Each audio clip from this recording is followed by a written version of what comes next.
You just released your 4th album, Get Your Heart On, last week. Tell me about it. It's Heart On. Where's your mind? I'm kidding. I think it's great. I mean, we're super happy. We worked really hard on it, and I think that we finally found a producer that is just as much of a perfectionist as we are.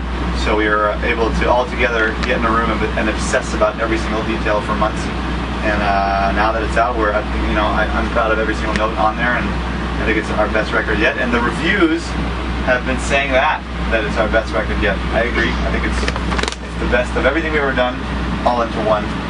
In your face. In your face. That's what she said. All right. On one of the tracks, this song Saved My Life, you used Twitter messages from your fans for the lyrics, which is really awesome. Where did you get the idea for that, and how do you feel knowing that your lyrics have helped so many people? I think the idea of it came from, well, the idea of writing a song came first, like having a song that would be about that. You know, we look back at songs like Welcome to My Life or Perfect that have really touched people and that have really, I think, made a difference in people's lives. We wanted to talk about that and talk about something that would have to make sense with that. And when we had the idea of writing a song that would be about that particular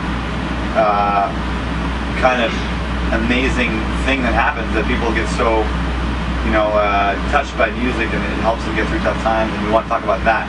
So in order to do that, we figured we probably should ask our fans to tell us how our music has affected them, and that would be, we figured it would be the best way to make a really genuine, cool kind of song. And as soon as the actors started coming in, it was incredible to hear the stories, even though they were really short. It's obviously a tweet is only, 140 characters? 140, yeah. Except that the twit longer thing now. Exactly, but they were all really short, so it was cool to be able to see in just a few words how we had impacted people's lives, and I think to use that as lyrics has been a really amazing experience, and that the result is even better than I could have imagined. I think the song is really cool, and I think it's great that we finally have a song that is for the fans, but also by the fans.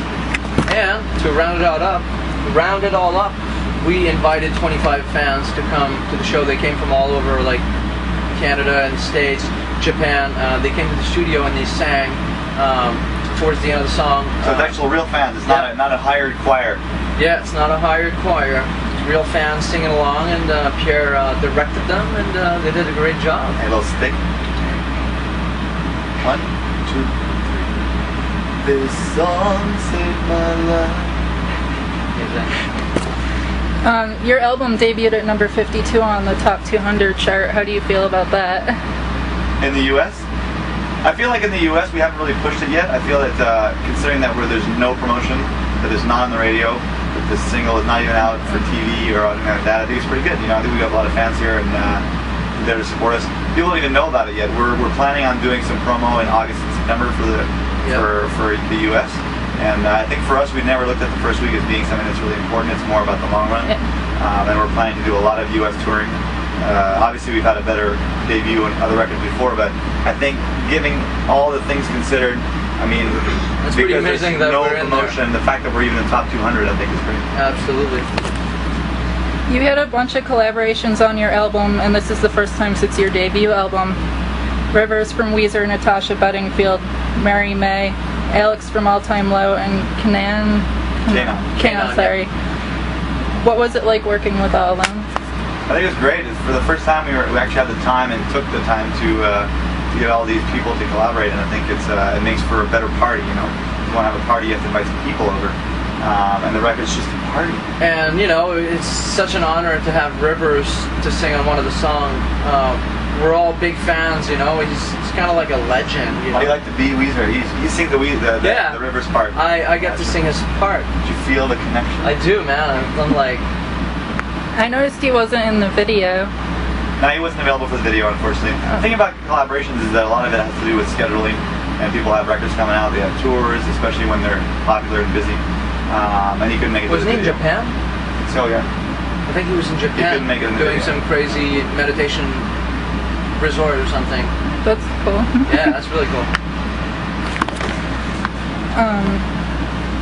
This was the first time you actually had lyrics in French on one of your songs, and you have plans to do a Dutch version.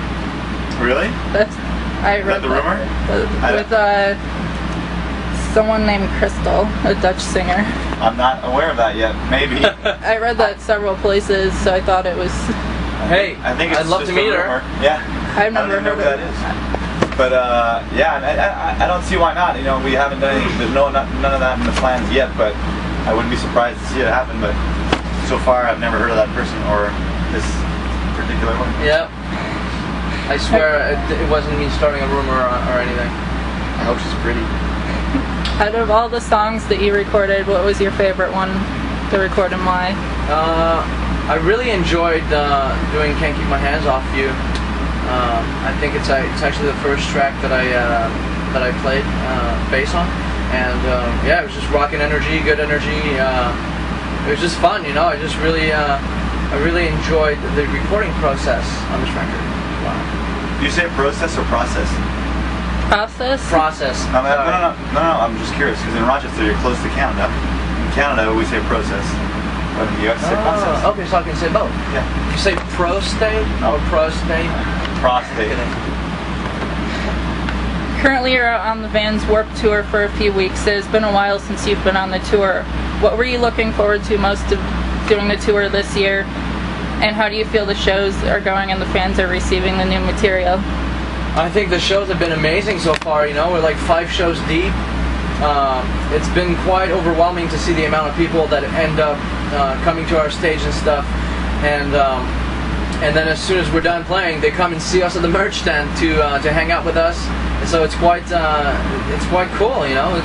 We didn't expect anything of it, you know. We haven't been down here in a while, and the response has been amazing. Yeah, I think that for sure the fact that we get to be really close to our fans on the Warped Tour is probably the best part. But yeah, the reaction has been, we didn't really know what to expect because we haven't toured here in years. And we've been one of the biggest draws, I think, of the tour, so, or I'd like to think. Which songs are you playing off the new album on the Can't tour? Keep My Hands Off You, Loser of the Year, and You Took It Love. And which one do you think is the fan favorite out of those? I think Can't Keep gets a really good reaction, especially when I sing that Rivers part. Yep. No, I think seriously it's the best response. Do you have are there any highlights from the tour so far that you'd want to share, or any funny stories? Dirt bikes. I had the dirt bikes. Oh yeah, I saw those. Me and him got some dirt bikes, and it definitely made my summer so far. It's so much fun to just get on it and just ride around. It gives you the freedom to get somewhere quickly. Yeah. And to have fun. We found a sand pit the other day, and I think I found a cool spot over there. So no way. I think I still have sand in my ear. After Warp's tour, you're heading to Japan, Switzerland, and France. And you weren't talking about doing some shows over here in August. Yeah, we're actually going to Hong Kong first, and then Japan for some festivals, and then we go back to Europe, and hopefully we're actually doing something very special in Montreal, September 20th. We're playing with the Montreal Symphony Orchestra, just like Metallica S&M kind of thing.